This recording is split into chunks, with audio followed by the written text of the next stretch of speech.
Asseyez-vous confortablement dans votre bunker car aujourd'hui on parle de Zonkyo no Terror.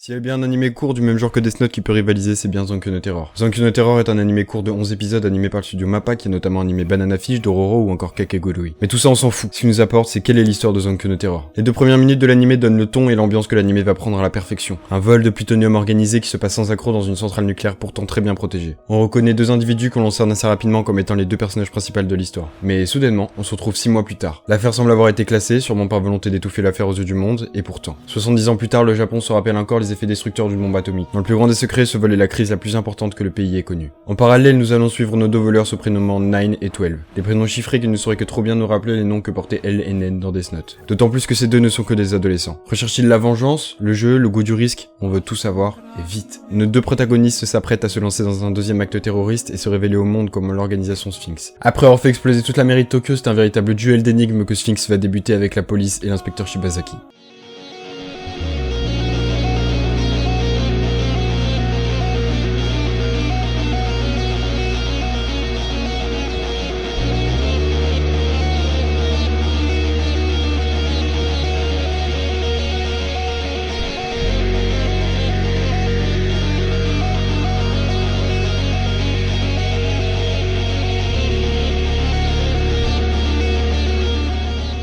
Un synopsis intéressant mais qui ne révèle pourtant que trop peu l'intensité et la tournure des rebondissements présents dans l'animé. C'est une véritable pépite de son genre et m'a énormément touché. Regardez pourtant que très récemment, par manque de choix, je m'attendais à tout sauf un Cador. J'ai finalement découvert une surprise néanmoins sortie il y a 6 ans, que je m'étonne d'avoir esquivé si longtemps. Dans le monde de Kira et elle, le choix du spectateur était déjà fait dès les premiers épisodes. Kira ne devait pas perdre. Ici, on se surprend à vouloir savoir ce qui se passerait si nos protagonistes perdaient et comment seraient-ils traités.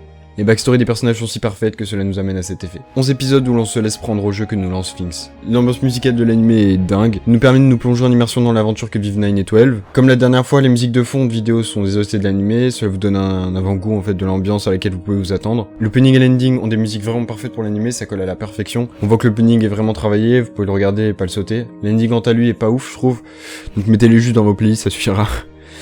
Et bref voilà, foncez me voir cette masterclass, autrefois disponible sur Netflix, il est maintenant sur Wakanim, ça vous fera une pépite sur laquelle enchaîner après avoir vu Made in Abyss. L'anime est terminé, il y aura pas de saison 2, j'aimerais dire malheureusement, mais vu la fin on savait à quoi s'attendre. Ça me permet pas d'enchaîner avec une 2e saison, ça n'aurait aucun intérêt si ce n'est détériorer sa qualité. Sur ce, vidéo encore assez courte aujourd'hui, dites-moi si vous aimez ce format, n'hésitez pas à vous abonner pour ne pas louper la prochaine vidéo et à liker et commenter pour m'aider à grandir si mon contenu vous plaît. Et voilà, merci d'avoir regardé la vidéo et je vous dis à la prochaine.